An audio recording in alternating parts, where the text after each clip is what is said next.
Olá, começa agora mais um programa Vida e Saúde. Tudo bem com você? Eu espero que sim. Eu tenho a certeza de que pode ficar ainda melhor se você se aproveitar um pouquinho das informações que vamos passar aqui no programa de hoje. Continuamos conversando sobre genética. Hoje nós vamos tentar entender um pouquinho sobre a genética dos filhos. Como é que o casal pode conhecer um pouquinho mais dessa genética e que benefícios existe desse conhecimento. Teremos ainda cuidados com os idosos, tão necessários, e algumas dicas muito práticas para cuidarmos melhor das pessoas que estão envelhecendo ao nosso redor. Também teremos um bate-papo muito interessante sobre vícios e como nós devemos tratar desse assunto com muito respeito, com muito cuidado, com muita propriedade. É aqui no Vida e Saúde daqui a pouquinho, que também tem receita por aqui. Hoje você vai aprender a fazer um brownie de alfarroba delicioso. O Felipe já assanhou a gente aqui, tá todo mundo querendo saber como é que é essa história de brownie de alfarroba. E é daqui a pouquinho aqui no programa Vida e Saúde. Antes de começar nosso bate-papo aqui no quadro No Plantão, eu preciso convidar você para interagir com a gente. Acesse o nosso blog novotempo.com/vida e saúde. Lá você tem dicas de programas que já foram passados aqui, dicas de atividade física, culinárias na íntegra, com vídeo, com passo a passo, com a receita por escrita para você poder imprimir. Então, acesse o nosso blog e não se esqueça de compartilhar também com os seus amigos, tá bom? Agora é hora de conversar com a doutora Tânia Vulcani. Tudo bem, doutora? Tudo bem, e você? Bem-vinda ao Vida e Saúde. Obrigada. A doutora Tânia já esteve conosco ontem e está nos ajudando a entender um pouquinho melhor sobre genética. Um pouquinho melhor não, um pouquinho do universo da genética, porque eu acho que é tanta coisa e eu quero agradecer a sua disponibilidade e também desprendimento, porque quem mexe com essa área acaba lidando muito profundamente com questões técnicas e para falar com a gente precisa traduzir muita coisa para a nossa linguagem para se fazer entender. Obrigada, viu, doutora? Eu que agradeço. Seguinte, como é que um casal pode conhecer um pouquinho do futuro dos seus filhos através da genética? Então, hoje, dentro da área da genética, nós temos a genética da reprodução, né, que possibilita que alguns casais, principalmente aqueles que demoraram um pouquinho para ter os filhos, né, e têm o medo de gerar alguma criança com alguma doença genética ou que tem aí alguns problemas reprodutivos, como aborto de repetição, possam vir e fazer algum teste genético para tentar identificar alguma alteração que leve a esses abortos de repetição ou até mesmo ao nascimento de alguma criança com alguma anomalia genética. Certo.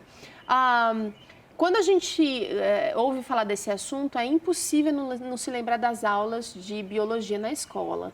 A probabilidade de ter um filho com cabelo escuro, com olhos claros, características físicas. E a gente brincava muito na escola, eu me lembro da minha época, quero até mandar um beijo para a professora Lani, que foi a professora de biologia, ela já esteve aqui no Vida e Saúde. Nossa ideia talvez seja muito romântica quanto à genética nesse sentido. Característica física entra nesse quadro de escolhas ou de... Não, hoje não é possível você fazer escolhas a partir das características físicas, né? Então você não consegue selecionar um embrião, né, a partir do... eu quero um filho com um olho verde, olho azul, cabelo castanho, cabelo loiro, liso, crespo, não é possível. Sexagem é possível? Sim, hoje, tecnicamente, você consegue fazer análise do embrião selecionando, identificando aqueles do sexo masculino e feminino. Certo. Mas no Brasil, por lei, isso é proibido. Quer dizer, então é possível, mas não é legal. Exatamente. Tecnicamente você consegue, tá? Mas legalmente é proibido você ir para a reprodução assistida e selecionar embriões somente a fim de identificar aqueles do sexo masculino ou feminino. Por que é importante a gente fazer essa sondagem do futuro dos nossos filhos? É importante quando o casal já tem uma doença, né, prévia na família, que já foi identificada, que já teve um gene identificado que está com defeito, né? E esse casal deseja que não passe essa herança para os seus filhos, essa herança genética para os seus filhos, certo. né? Então, esse casal vai para a reprodução assistida para ter embriões que possam ser selecionados geneticamente e só sejam transferidos aqueles que sejam normais geneticamente.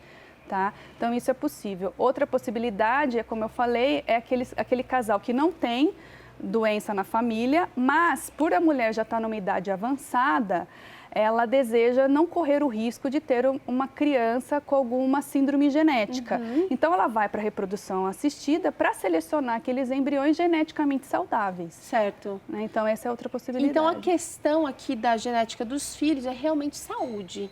É normalidade, evitar anomalias, Exato. é nesse sentido, então, que a genética vai atuar mais precisamente. Exatamente. Hoje em dia, também, com a tecnologia que nós temos disponíveis aqui no Brasil, há a possibilidade também, por exemplo, existem casais que têm algum filho que precisa de um transplante de medula, né, para salvar a vida dessa criança, né? Então, o casal, depois que já foi feito todo o estudo familiar, né, estudo de todos os membros da família e não encontrou ninguém geneticamente compatível com essa criança para fazer o transplante de medula, esse casal pode optar por gerar um filho geneticamente compatível com essa criança, com esse irmão, para salvar a vida. Uau! Então, isso também é possível. É possível. É caro um teste desses? Olha, para fazer isso, na parte de reprodução humana, sim, é um pouco caro. É um procedimento que ainda não está super acessível. É acessível, eu diria assim, que já esteve muito mais caro. Tá? Então, como eu disse, com o avanço da tecnologia, esses testes já baratearam muito, né? E hoje, eu diria assim, que não é impossível. Antigamente, eu digo, 2 anos atrás, seria uma coisa impossível, inviável. Hoje já é possível e já está mais acessível, mas continua sendo caro. Que outros tipos de problemas podem ser identificados, doutora? Os mais comuns? Na área na área da reprodução humana, né, normalmente a grande maioria das pacientes vão para a reprodução assistida a fim de identificar aquelas síndromes mais comuns, que são síndrome de Down, síndrome de Edwards, síndrome de Patau, síndrome de Turner, que são todas síndromes que a gestação chega a termo, né, que o bebê chega a nascer, né? Então, algumas, como a síndrome de Down, a criança vive anos, né, até envelhece, né? Outras, como a síndrome de Patau e de Edwards, a maioria das crianças nascem só que devido às anomalias, às malformações, elas acabam falecendo em um período muito curto, às vezes de 1 mês, 2 meses, entendeu? Então, para evitar esse tipo de anomalia genética, o casal, eles costumam optar por esse tipo de procedimento, exatamente. Evitando muita dor de cabeça, muitos problemas futuros. Exatamente. Agora, uma pergunta que surge a partir desse conhecimento é a seguinte: se são selecionados embriões saudáveis, obviamente alguns são descartados. Não sei se são descartados, mas eles são evitados. Sim. O que é feito com esses embriões? Então, esses embriões que têm alguma anomalia... Ou talvez alguns embriões que não sejam nem analisados, né? Sim. Quando o casal vai com esse intuito, todos os embriões, salvo aqueles que já pararam, já bloquearam o desenvolvimento, todos os embriões são analisados. Alguns são normais, outros têm alteração genética. Esses que são normais, alguns são transferidos, normalmente são 2, são transferidos por útero materno, e aqueles normais que sobraram são congelados. Né? Daí o casal paga uma taxa anual para que mantenha esses embriões congelados. É interessante que as pessoas acabam confiando bastante. Depois que elas entendem que os resultados são precisos e que o profissional realmente faz um trabalho diferenciado de tudo das esperanças normais e naturais, a pessoa começa a entender e a confiar muito no trabalho do geneticista, não é? Sim, quando ele observa que através de um geneticista ele vai encontrar a resposta que ele está buscando, é bem gratificante e assim, para ele é ótimo, né? Porque ele consegue definir, né?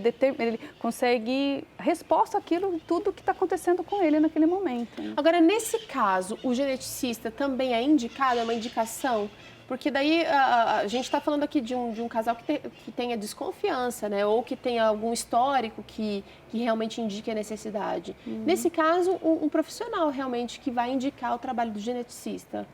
Sim, quando o casal já não busca diretamente o geneticista, o médico que os acompanha, né, normalmente indica caso eles já tenham identificado uma doença prévia. Né? Por exemplo, a família tem uma doença prévia já determinada, já identificado um gene defeituoso, aí o próprio médico que está acompanhando esse casal pode aconselhar esse casal a passar por um geneticista para ver quais são os riscos reais desse casal a ter um filho com a doença que já foi identificada previamente. Tá certo. Olha só quanta coisa boa pode acontecer. Esquece característica física. O que é importante realmente é saúde, é um indivíduo que possa ser, que tenha melhores chances de vida, porque a gente está falando de algumas síndromes aqui que realmente vão encurtar a vida do indivíduo, do bebezinho, né? Então, realmente, a importância de conhecer esse futuro, de conhecer e tentar identificar o problema antes de ele acontecer é fundamental. Doutora, obrigada por hoje. Amanhã ela volta aqui com a gente, doutora Tânia Vulcani. Eu agradeço. Vamos para um rápido intervalo. Na volta, temos aqui uma reportagem muito bacana sobre como cuidar dos idosos, de que maneira isso deve acontecer e de que maneira isso pode acontecer. É daqui a pouquinho.